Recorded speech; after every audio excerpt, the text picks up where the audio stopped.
Carta de Paulo aos Filipenses. A igreja em Filipos foi a primeira comunidade de Jesus que Paulo iniciou na Europa Oriental, e essa história é contada no capítulo 16 de Atos. Filipos era uma colônia romana da antiga Macedônia. Estava cheia de soldados aposentados e era conhecido por seu nacionalismo patriótico. E assim, Paulo enfrentou resistência ao anunciar Jesus como o verdadeiro rei do mundo. E depois que Paulo partiu, aqueles que se tornaram seguidores de Jesus continuaram a sofrer resistência e até perseguição. Mas eles permaneceram uma comunidade vibrante, fiel aos ensinamentos de Jesus. Paulo enviou essa carta de uma de suas muitas prisões e por uma razão muito prática. Os filipenses enviaram um dos seus membros, Epafrodito, para levar um presente financeiro a Paulo para apoiá-lo na prisão. E Paulo enviou essa carta a Epafrodito para agradecer e fazer muito mais. O conceito dessa carta não desenvolve uma única ideia do começo ao fim, como muitas outras cartas de Paulo. Em vez disso, Paulo organizou uma série de ensaios ou vinhetas curtas e reflexivas.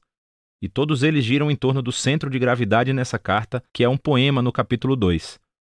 Ele reconta artisticamente a história da encarnação de Jesus, sua vida, morte, ressurreição e exaltação. E então, em cada uma dessas vinhetas, Paulo pega as palavras-chave ou ideias daquele poema para mostrar como viver como cristão significa ver sua própria história como uma expressão vivida da história de Jesus.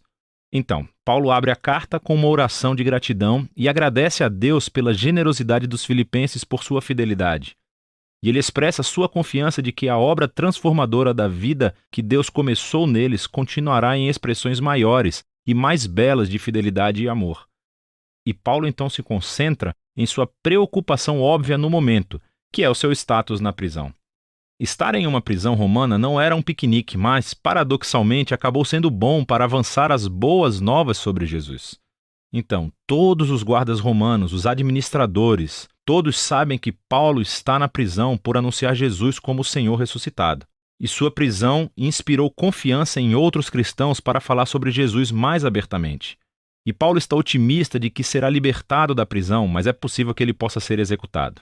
E ao refletir a respeito, isso realmente não seria tão ruim, pois, para mim, diz Paulo, a vida é o Messias, e assim morrer seria um ganho. Para Paulo, sua vida no presente e no futuro é definida pela vida e amor de Jesus por ele. E então, se ele for executado, isso significa que ele estará presente com Jesus, o que seria ótimo para ele.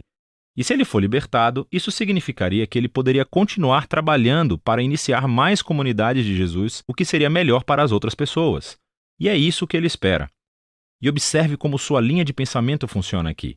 Morrer por Jesus não é o verdadeiro sacrifício para Paulo, mas sim permanecer vivo para servir aos outros. E assim é a maneira de Paulo participar da história de Jesus, sofrer para amar os outros mais do que a si mesmo.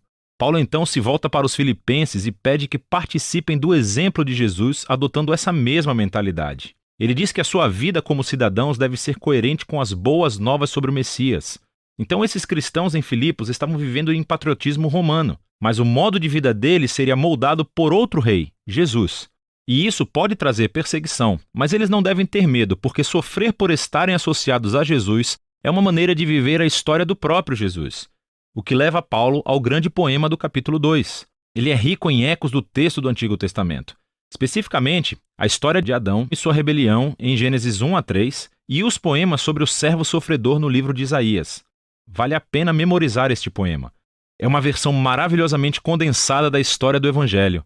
Então, antes de se tornar humano, o Messias pré-existia em um estado de glória e igualdade com Deus. E, ao contrário de Adão, que tentou aproveitar a igualdade com Deus, o Messias optou por não explorar seu status para vantagem pessoal. Em vez disso, ele se esvaziou de status. Ele se tornou humano. Ele se tornou um servo para todos e, mais do que isso, permitiu-se ser humilhado. Ele foi obediente ao Pai, indo para a morte em uma fileira de execução romana. Mas através do poder e da graça de Deus, a morte vergonhosa do Messias foi revertida através da ressurreição.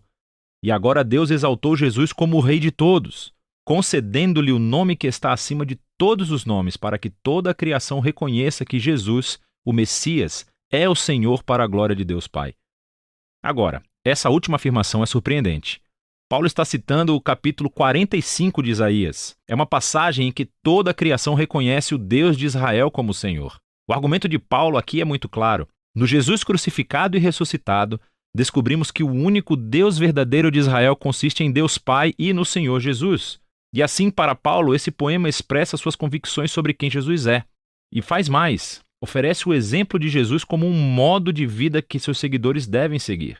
E é por isso que Paulo imediatamente conta duas histórias. Primeiro sobre Timóteo, depois sobre Epafrodito, porque ambos são exemplos de pessoas que vivem a história de Jesus. Timóteo é como Jesus porque está constantemente preocupado com o bem-estar de outras pessoas mais do que o seu próprio. E Epafrodito, que os filipenses enviaram com o seu presente, arriscou sua vida para servir Paulo na prisão. Ele ficou tão doente que quase morreu tentando ajudar Paulo. Mas Deus teve misericórdia dele e de Paulo, poupando-o da perda de um amigo. O argumento de Paulo aqui é que esses são os tipos de pessoas que estão vivendo e respirando exemplos da história de Jesus e são dignos de serem seguidos. Paulo então se volta para sua própria história como um exemplo. Então, aqueles cristãos que estavam exigindo a circuncisão de cristãos não judeus, lembre-se de sua carta aos Gálatas. Essas pessoas ainda estão criando problemas para Paulo e continuam lhe recordando de seu próprio passado, quando ele costumava perseguir os seguidores de Jesus. Quando ele tentou mostrar sua posição correta diante de Deus por sua zelosa obediência às leis da Torá. Mas como Jesus, Paulo desistiu de todo esse status e privilégio. Ele agora considera tudo isso como imundície. E a palavra que ele usa é, na verdade, muito menos educada. Ele deu tudo para se tornar um servo, como Jesus, e para participar de seu amor sofredor e sacrificial. E ele faz tudo isso na esperança de que o amor de Jesus o leve através da morte e a sair do outro lado para a ressurreição.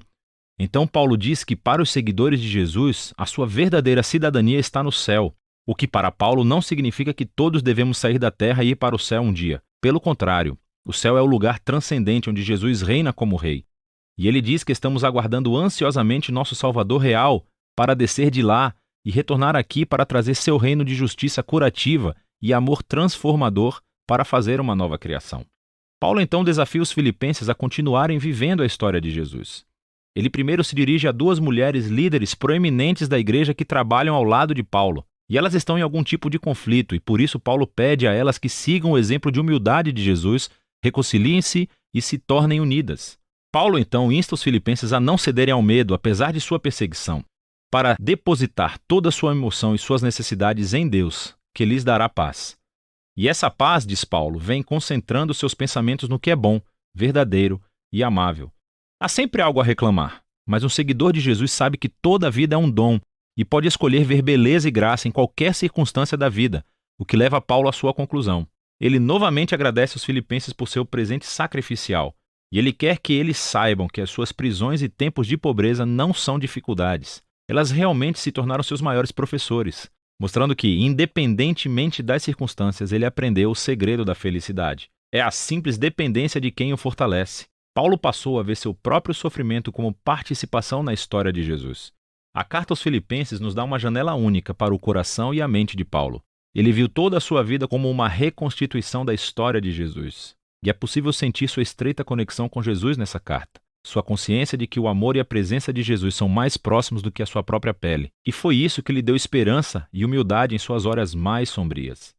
E assim, Paulo nos mostra que conhecer Jesus é sempre um encontro transformador, profundamente pessoal. E esse é o tipo de Jesus que Paulo convida os outros a seguirem. E é disso que se trata a carta de Paulo aos Filipenses.